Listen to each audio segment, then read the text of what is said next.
What's up, guys? Welcome back to Self-Made. I'm Grant Thompson. And I'm Kris Krohn, and today we're going to be jamming with you on watch time. Is it important? Is it always important? And if it is, how do you get more of it? Let's dive right in.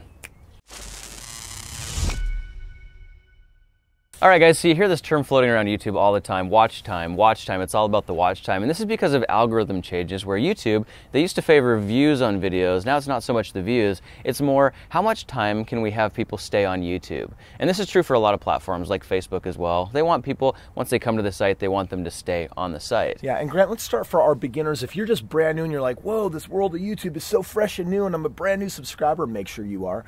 And they're wondering, what is watch time like?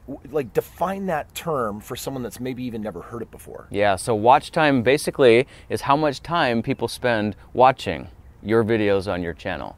And there are a couple different categories, but I won't go into too much depth on that. But basically, you know, if you come to YouTube and you spend 10 minutes watching a video, you go to another video, you watch some more, and you continue watching, all those different channels who created those videos will get credited for different amounts of watch time. The other part of that is that if your videos aren't that great in the beginning and you're just still trying to figure it out and you're losing people's interest in the first 30 seconds, then they might be coming to your video because they think it's going to be what they're looking for, but you really haven't captured enough of their intention in the way that you're communicating that maybe in the first 30 seconds they start dropping off and all of a sudden it's like, hey, I got really low watch time. I wonder if maybe I could be a little bit more alive, or maybe I need to do something different, or maybe I need to, you know, do something with my style. So watch time, it's not just important to YouTube. I think it's also important for you as a creator to know, am I engaging people when they come and find me?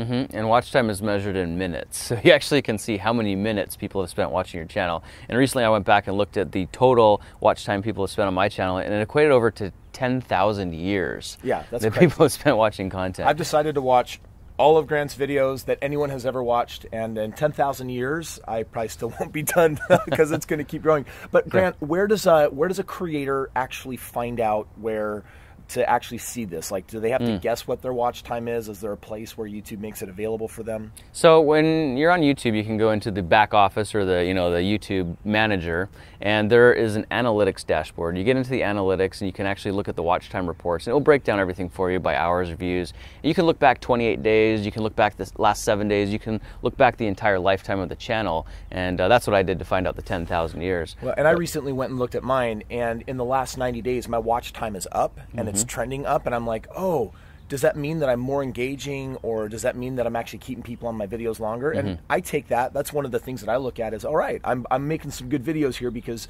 people are spending more and more time watching more and more of my videos. Yeah, and that's what really YouTube wants ultimately. Any platform that has advertising on it wants more people to spend time on the platform. So, you know, an experiment that I had tried before, originally when YouTube just wanted views, I tried to keep my videos very short. I tried to keep them as close to 3 to 4 minutes as possible. Just very compact information delivered very quickly, because it was really about the views on the video. And my retention rates, which means how long people were watching the video, was about 65–70%.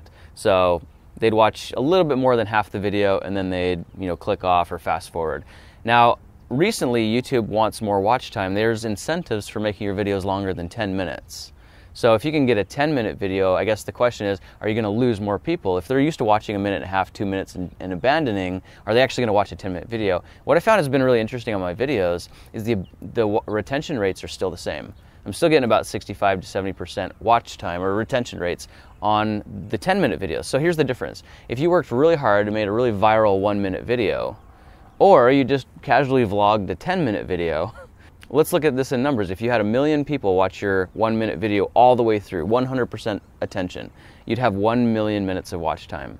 But if you had this 10-minute video and it got 1 million views as well, but people only watched 3 minutes of it. They didn't even watch 30%. They just watched the 3 minutes. That's 3 million minutes of watch time. So that's just 1 million versus 3 million, and YouTube's going to say, wow, we like scenario B better. And what does that mean for Adsense, and why, and how's YouTube going to reward you when you actually start getting more view time? Yeah, well, and I do have to say watch time is just one aspect of it. They take into a lot of different factors of whether a video is worthy to promote. But when looking at a channel in general, watch time is really keeping score.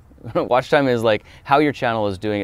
YouTube takes your watch time and they use that to assess whether they're going to suggest more videos to other viewers, how prominent your channel is going to be, because you've got a lot of competition. You got a lot of people uploading videos. So what's going to make you stand out? And what makes you stand out is how much time people are spending on your channel watching your videos. I think the other thing that people need to understand is, should I then care because YouTube cares? Like, there's the part of it, like, I want watch time because I've created and launched my own channel, and I'm the star of the show, and I want people to hang out with me and learn this stuff, so watch time's really important from that perspective, but you might not care so much what YouTube thinks if you're actually not trying to monetize Adsense. And when you're a brand new creator, I'm going to tell you right now that you're going to need a lot of views before that Adsense starts adding up to something meaningful. In fact, with some of our monetizations, things that we do here, and if you watch some of our other videos, we actually show you how you can monetize your channel far more powerfully, far sooner than before Adsense really adds up to something super meaningful. In that case, what are some of their options on Adsense? Do they have to actually turn Adsense on? Is that always a good thing? Yeah. Well, I think, if you want to play YouTube's game, if you want to do really well making the AdSense money and being suggested and having, YouTube promote you, it is still a stab in the dark because not a lot of these techniques are made public. How their algorithm works is a very big secret, and they're changing it all the time. But if you want to play that game, you've got to do what they're suggesting, like get longer videos, get people watching those videos, and monetize the heck out of them with AdSense. Do as many advertisements as you can. But I think, like you're saying, Chris, if you want to try a different strategy where you're actually making money off the platform, you're just using YouTube as a way to promote your business and let people know what you have available somewhere else, then you can customize the videos any way you want. You can do what's right rather than what's being suggested, I guess you could say. If you don't feel like 10-minute videos are appropriate for your content style, you don't have to make them. And if you feel like turning on AdSense and having an advertisement run before your video might be turning away more people, maybe they're clicking off your video because they don't have the attention span to wait 5 seconds. And they call that an abandonment rate. That's like, hey, people are actually ditching my video because of all the ads that are rolling here, because I'm trying to play YouTube's game. That's right. And so I look at it like, stepping over dollars to pick up dimes. You're trying to make, fractions of a penny on this AdSense revenue, but really you're losing potential customers who might spend dollars on your product if they were to actually see your video. So this is actually really good news, because a lot of people, their only option in the past, if they wanted to be a very successful creator, was I got to play by YouTube's rules, I got to do all the things that they want me to do, I got to get viral, and I got to get hundreds of thousands and then eventually millions of views. But the reality is there's strategies where you can be a nobody in the beginning. You can have 1,000 subscribers, 5,000 subscribers, 10,000 subscribers, but we can show you how to make thousands of dollars a month, not through AdSense. That's actually a lot quicker, faster, easier. So we're not necessarily promoting and say, hey, don't go after the AdSense, but it doesn't have to also be an all or nothing proposition, right? Like, that's right.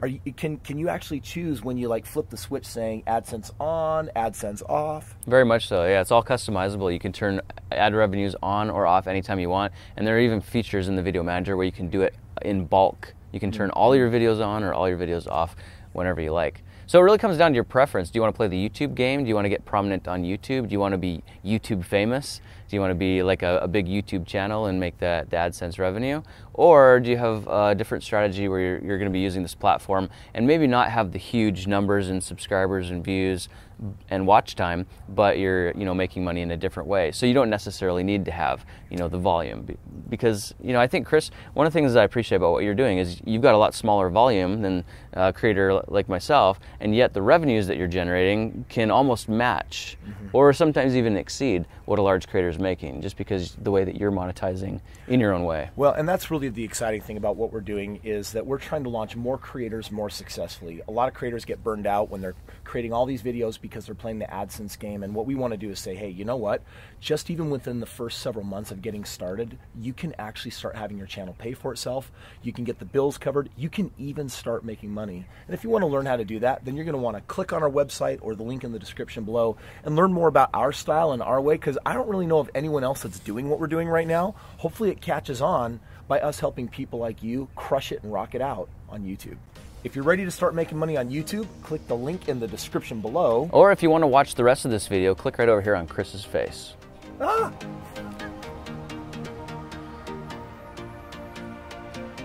They're still here. Okay.